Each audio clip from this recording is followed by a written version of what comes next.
Hi everyone, Sarah here. Welcome back to my channel. So today we're going to make a non-toxic hand sanitizer gel using just rubbing alcohol or a pure grain alcohol, aloe vera gel, and essential oils. It's really easy.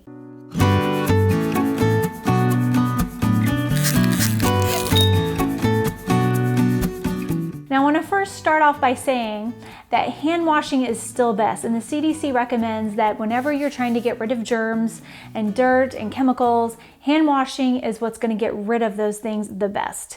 And the actual physical act of washing your hands and scrubbing your hands gets those particles off of your hands. Secondly, hand sanitizer gels, even alcohol-based ones that you buy in the stores, don't kill all germs. For example, they don't kill the norovirus and other intestinal germs and viruses and bacteria. So again, that's why hand washing is always best. And to practice really good hand washing, make sure you're washing your hands for 20 seconds or more. Sing the happy birthday song, a great idea to do that with your children. And that's going to be the most effective way to get germs off your hands. Now, after doing some research on the ewg.org, which is one of my favorite websites to find out which products are the most toxic and what is safe for me to purchase and buy, is the Environmental Working Group's website. And they rate products on a scale of 0 to 10, with 10 being the most toxic, 0 being the least toxic. So I did a good search on the ewg.org to see the toxicity of most of the hand sanitizers you would buy in the store. And the worst ones I could find were rated a 4 out of 10.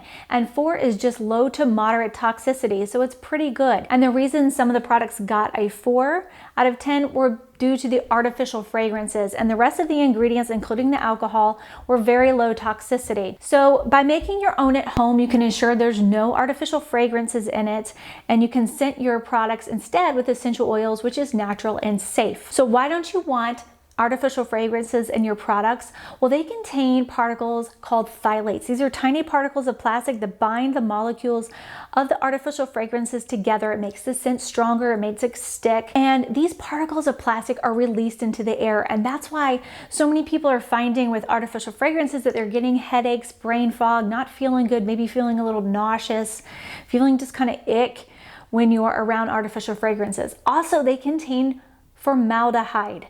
And as you know, that is a chemical that we use to embalm the dead. It is a preservative. It's a very effective and cheap, which is why so many companies use it in their manufacturing. It's because it's so cheap and readily available. However, it is a known human carcinogen. It has also killed animals in the labs. I try to stay away from anything that uses formaldehyde as much as possible, because obviously I want to stay away from carcinogens. In case you don't know, a carcinogen is something that causes cancer. So today we're going to make this recipe. Now, I want to give you some precautions about alcohol.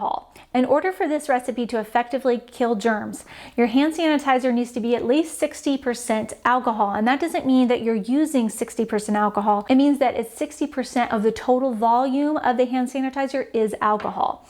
I'm using a 91% alcohol today. And if you'd rather not use rubbing alcohol, because it does have a very strong scent, though it is very low in toxicity, if you look at it on the ewg.org, it has a toxicity of 1 to 2 for isopropyl and ethanol alcohol, which are the alcohols you're going to find in the stores. They are very low in toxicity, but they have a strong smell, which may irritate you if you've got allergies or asthma. So if you want to use something that basically has no scent, you want to go for Everclear, which you can get in a package store and a liquor store, and you want to get 180 proof or higher so that it contains a high enough percentage of alcohol to make this effective. Another ingredient we're going to be using is aloe vera gel, and this is just to counteract the harsh effects of the alcohol, because alcohol is obviously very drying to your skin. This is going to give it some moisturizing properties so that your skin doesn't get so dried out. And then we're going to scent it with my favorite essential oils like rosemary, tea tree, and thieves.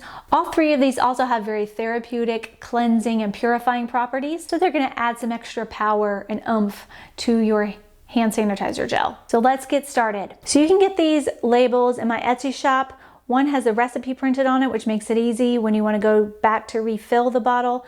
And one is just a pretty label that looks nice and lets you know what it is. Okay, so all you need is 2.5 tablespoons of alcohol, 91% or higher, 1.5 tablespoons of aloe vera gel.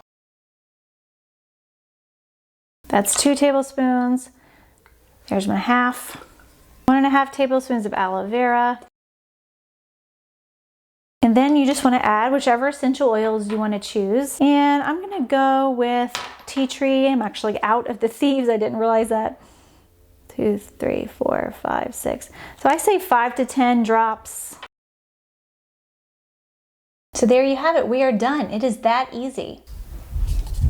You just squirt it in your hands and rub it. I've used it several times and it is not too dry for me. So there you have it. We have just made a hand sanitizer gel. I hope that you loved this video, and if you did, would you please give it a thumbs up? Make sure to subscribe to my channel. Leave a comment below. Let me know if you've used other ingredients in your hand sanitizer gel. What has been working for you? What do you like? And I hope that you'll come back again for more DIY natural tutorials on my channel. See you guys later. Bye.